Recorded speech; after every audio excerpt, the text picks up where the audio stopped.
Good morning students धोरण 7 English. गया video lecture में आपणे ग्रामर में पूरता हता अने एमां आपणे जोयुं हतुं के पेरेग्राफ एटले के डायलॉग अने कोईपण बीजा कोष्टक परथी एटले के आपेली माहिती परथी नीचेना क्वेश्चन आंसर। हवे आजे आपणे एमां आगळ पूरवानुं छे एटले के आपणे गया विडियो लेक्चर में जोयुं हतुं 5 नंबर सुधी पेज नंबर 47 ग्रामर में आपणे 5 नंबर सुधी जोयुं हतुं। हवे आजे आपणे जोवानुं छे छठ्ठो नंबर एटले के ग्रामर नी अंदर पूरवानुं छे पेज नंबर 48। तो दरेक स्टुडन्ट्स पोतानी ग्रामर खोलशे। चालो हवे छठ्ठामां आपणने छे ने डायलॉग आपेलो छे तो डायलॉग पहला आपणे वांचीए एनु गुजराती करीए अने पछी एनी नीचे आपेला प्रश्नोना जवाब लखीए। चालो छठ्ठानी अंदर जो Aarti says hi Pooja guess why I have called you.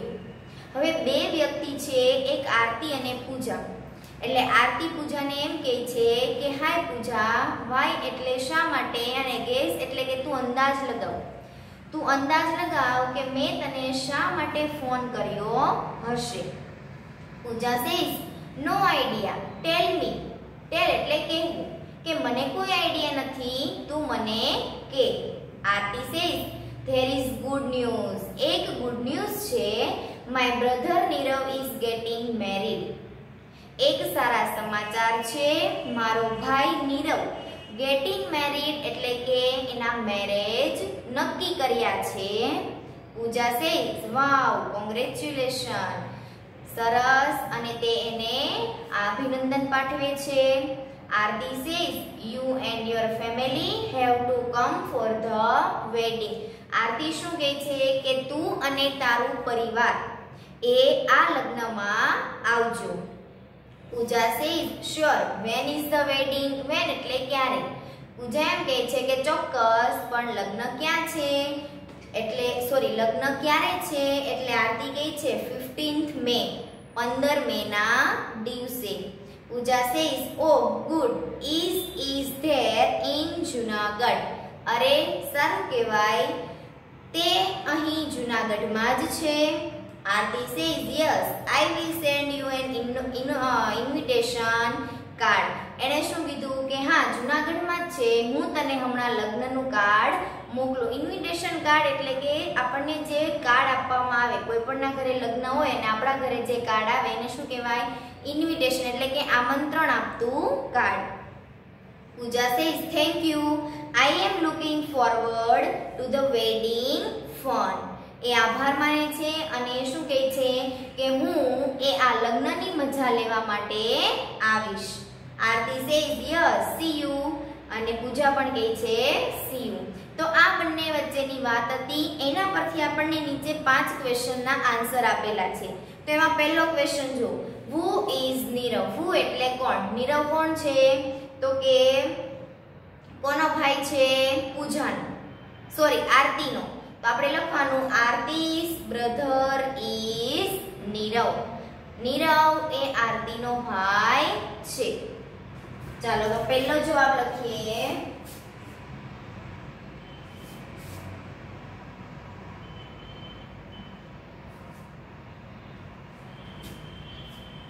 Nirav is Aarti's brother। Nirav is Aarti's brother।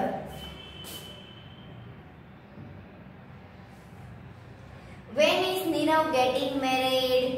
તેના મેરેજ ક્યારે નક્કી થયા છે તો કે 15th મે। તો આપણે લખીએ Nirav is getting married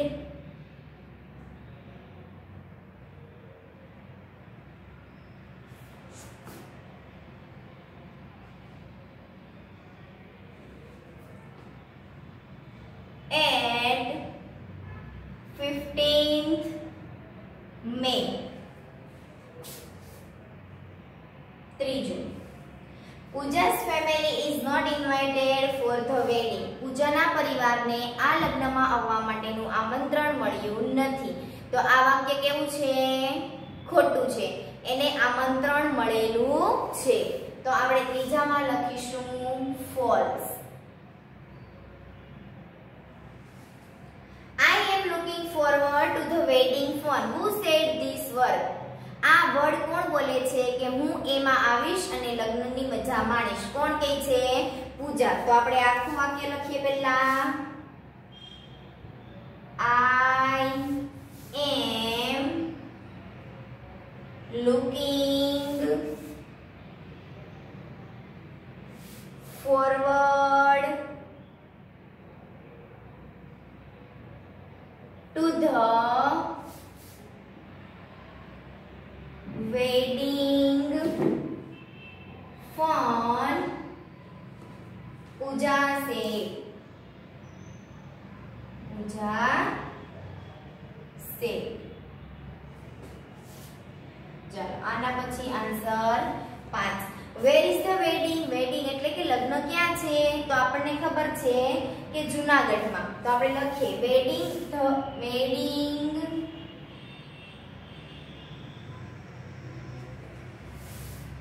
is Junagadh. ચાલો આ હતું 6થા નંબરનું. હવે આપણે જોઈએ છે 7મા નંબરમાં આન્સર 1. તો એની પહેલા આપણે 7મા નંબરનો જે આપણને ડાયલોગ આપેલો છે એ આપણે સમજી લઈએ. જો એમાં બે વ્યક્તિ છે, અનુજ અને doctor. Anuj says good morning doctor. એ અનુજ એમ કહે છે કે good morning. Doctor says good morning Anuj. Why are you here in the hospital? Here એટલે અહીં. કે તું શા માટે અહીં હોસ્પિટલમાં આવેલો છે? એટલે અનુજ શું કહે છે? I have come for my project work. હું મારા પ્રોજેક્ટના કામ પરથી હોસ્પિટલ આવેલો છું. Doctor says oh yes I remember. Remember એટલે યાદ આવવું. અરે હા મને યાદ આવ્યું. Your father told me about it. About એટલે ના વિશે અને ટોલ્ડ એ ટેલનું ભૂતકાળ છે, કહેવું. કે હા મને તારા પપ્પાએ આના વિશે કહ્યું હતું. Anuj says can I ask you some question? Ask એટલે પૂછવું. કે શું હું તમને થોડાક પ્રશ્નો પૂછી શકું? ડોક્ટર સેઝ શ્યોર એટલે કે ચોક્કસ. But B quick. ક્વિક એટલે શાંતિથી, પરંતુ શાંતિથી. I have to C patient. CSEE એટલે જોવું અને પેશન્ટ એટલે દર્દી. કે હું દર્દીને જોઉં છું એટલે કે ચેક કરું છું, માટે તું મને શાંતિથી પ્રશ્ન પૂછ. Anuj says how many people work in this hospital? તમારે આ હોસ્પિટલમાં કેટલા લોકો કામ કરે છે? એટલે ડોક્ટર જવાબ આપે છે. જો we have 7 doctors, 12 nurses, 10 ward boys and 8 peon.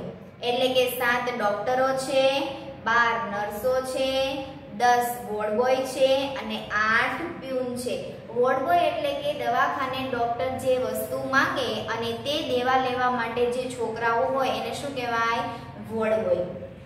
Anuj says and how many wards are there? Wards એટલે ત્યાંની રૂમો. કે કેટલા વોર્ડ્સ છે એટલે કે કેટલા વિભાગો છે દવાખાનામાં? તો doctor says there is a special ward and 2 general ward. એટલે કે એક રૂમ સ્પેશિયલ છે અને 2 જનરલ રૂમ છે. we have an operation theater and 1 ICU. અમારી પાસે એક ઓપરેશન થિયેટર અને એક ICU ની રૂમ પણ છે. Anuj says what other facility are there? Facility એટલે કે ત્યાંની સગવડો. અને બીજી શું સગવડો છે? Doctor says we give free treatment to the poor people. poor એટલે ગરીબ. કે ગરીબ લોકો માટે અમે ફ્રીમાં તપાસ કરી આપીએ છીએ. અનુજ સેઝ that's nice. સરસ વાત છે. but what about the cost of their treatment? એટલે કે તમે જે એ લોકોની ટ્રીટમેન્ટ એટલે કે સારવાર મફત ફ્રીમાં કરો છો એનો ખર્ચો કોણ આપે છે? Doctor says that's paid for our trust fund. અને એની ચૂકવણી અમારા ટ્રસ્ટ મંડળમાંથી કરવામાં આવે છે. Anuj says what is the name of the trust?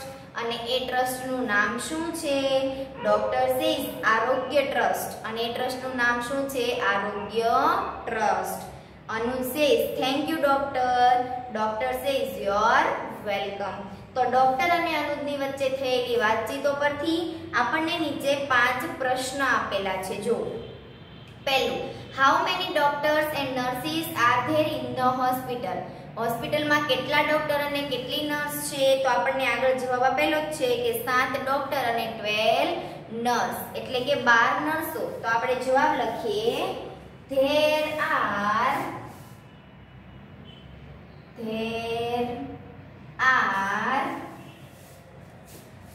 7 doctors and 12 nurses in the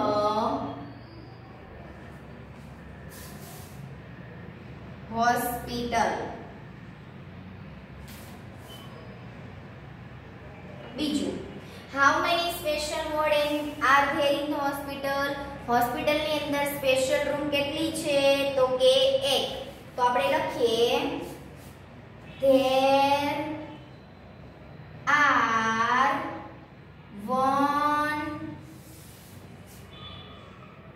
special ward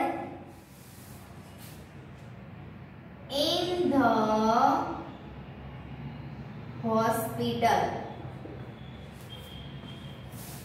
એના પછી ત્રીજો સવાલ, there are 2 operation theater in the hospital. એટલે કે હોસ્પિટલમાં 2 ઓપરેશન થિયેટર છે? નહીં, એક જ છે. માટે આ વાક્ય કેવું કહેવાય? ખોટું. તો આપણે લખીએ false. ચાલો આટલા જવાબ લખી નાખો. પછી આપણે આની આગળના લખીએ.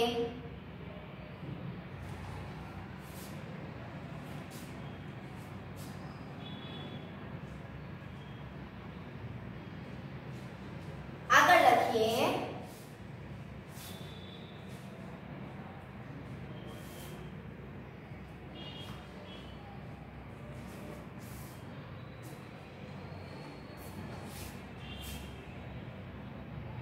ચોથું, who pays for the treatment of the poor people? કોણ ગરીબ લોકોની ટ્રીટમેન્ટની અંદર સહાય કરે છે? તો કે આરોગ્ય ટ્રસ્ટ. તો હુની જગ્યા પર આપણે ટ્રસ્ટનું નામ લખી દઈએ.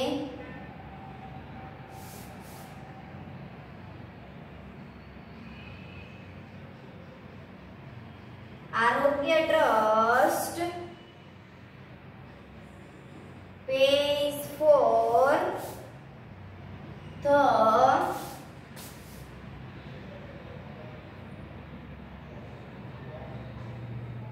treatment of the poor people. ચાલો પાંચમું, how many ward boys and peons are there in the hospital? હોસ્પિટલની અંદર કેટલા વોર્ડ બોયઝ અને પ્યુન છે?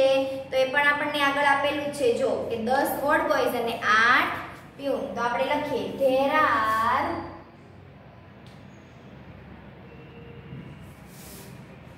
10 ward boys and 8 peons in the hospital. ચાલો એટલે 5 સવાલ પૂરા થઈ ગયા. હવે આપણે જોઈએ છીએ 8મું. 8માની અંદર આપણને એક ચાર્ટ આપેલો છે. જો અને એ ચાર્ટની અંદર અલગ અલગ વસ્તુઓના આપણને આલેખ જેવું બતાવેલું છે. હવે શું છે? તો કે ટૂર એક્સપેરિમેન્ટલ એટલે એનો મતલબ થાય કે પ્રવાસમાં જવાનો ખર્ચો. એક્સપેન્સ એટલે ખર્ચો થાય. હવે આપણને અહીંયા અલગ અલગ ચાર્જ આપેલા છે. જો પહેલું આપેલું છે બસ ચાર્જીસ. કેટલું છે? 1550 એટલે કે 1550. ફૂડ ચાર્જીસ ખોરાકનો ખર્ચો કેટલો છે? 1000. હોટેલ ચાર્જીસ હોટેલમાં રહેવાનો ખર્ચો એને કેટલો લાગ્યો? તો કે 3000. અને છેલ્લે આપેલું છે પોકેટ મની. પોકેટ મની મતલબ કે એની પાસે હવે કેટલા પૈસા બચે છે તો કે 1200 1200 રૂપિયા. હવે નીચેનું આપણે જે પેરેગ્રાફ આપેલો છે એની ખાલી જગ્યા પૂરીએ. જો This is the expenditure for my school tour. આ ખર્ચો મારા સ્કૂલ પ્રવાસનો છે. I paid ખાલી જગ્યા as bus charge. બસનો એ કેટલો ખર્ચો ચૂકવે છે તો કે 1550. તો આપણે અહીંયા પહેલી ખાલી જગ્યામાં લખીએ 8મા નંબરની અંદર 1550. એના પછી બીજી and 1000 for 1000 ખર્ચો એ કોનો ચૂકવે છે તો કે ફૂડ ચાર્જીસ. તો આપણે બીજી ખાલી જગ્યામાં લખીએ ફૂડ ચાર્જીસ. એના પછી માય ખાલી જગ્યા વેર રૂપીસ 3000. 3 રૂપિયાનો ખર્ચો 3000 નો એને ખર્ચો ક્યાં લાગે છે તો કે હોટેલ ચાર્જ. તો અહીંયા આપણે લખીશું માય હોટેલ ચાર્જ. એના પછી છે I was given ખાલી જગ્યા રૂપીસ as pocket money. મારી પાસે પોકેટ મની એટલે કે ખીચામાં રાખવાના પૈસા કેટલા હતા 1200. તો અહીંયા આપણે લખીએ 1200. અને એના પછી છેલ્લે કીધું છે કે ટોટલ એક્સપેન્ડિચર વોઝ એટલે કે ટોટલ ખર્ચો એને કેટલો થયો. હવે ટોટલ ખર્ચો મેળવવો હોય તો શું કરવો પડે આ બધા ખર્ચાનો સરવાળો કરવો પડે. બરાબર 1550 1000 1550 1000 3000 અને 1200. તો આપણે એનો ખર્ચો ગણીએ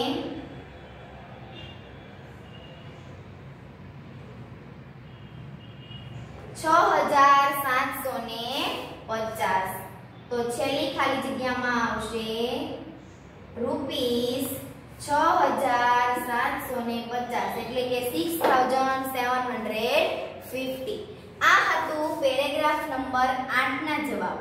હવે આપણે જોઈએ છીએ પેરેગ્રાફ નંબર 9 ના. ચાલો પાછળ જો.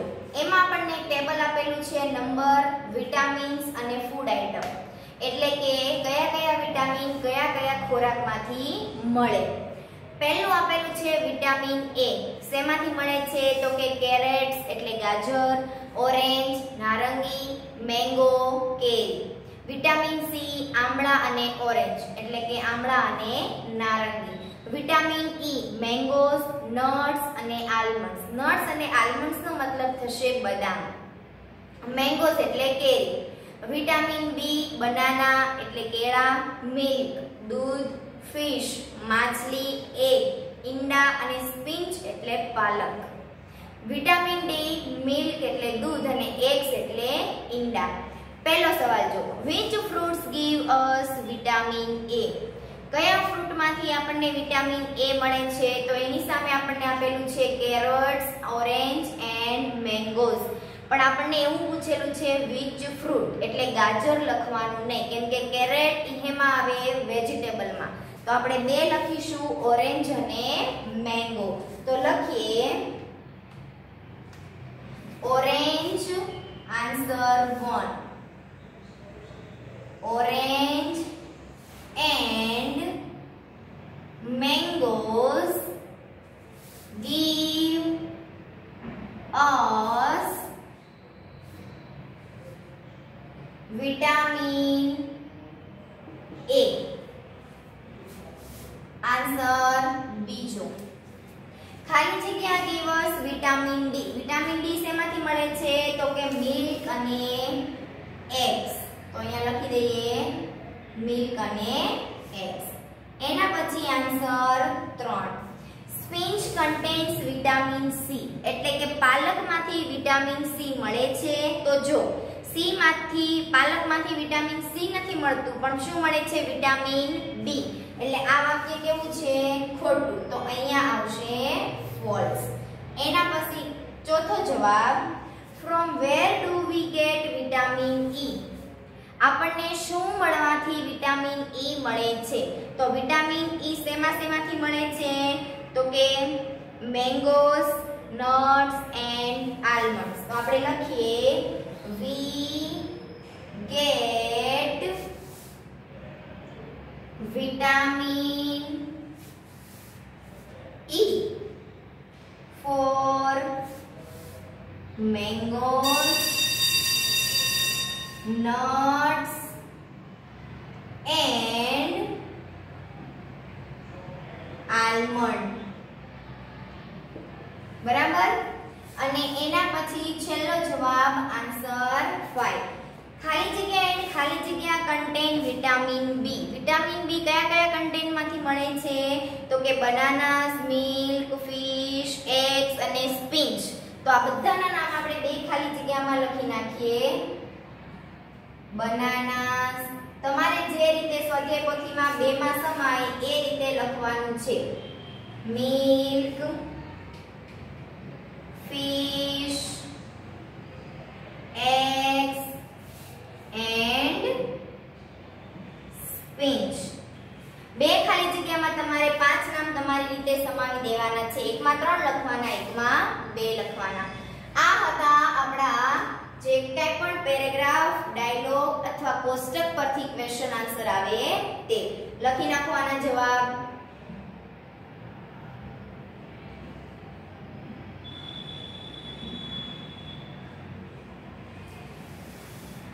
હવે આપણે જોઈશું આના પછીના નેક્સ્ટ વિડિયોમાં.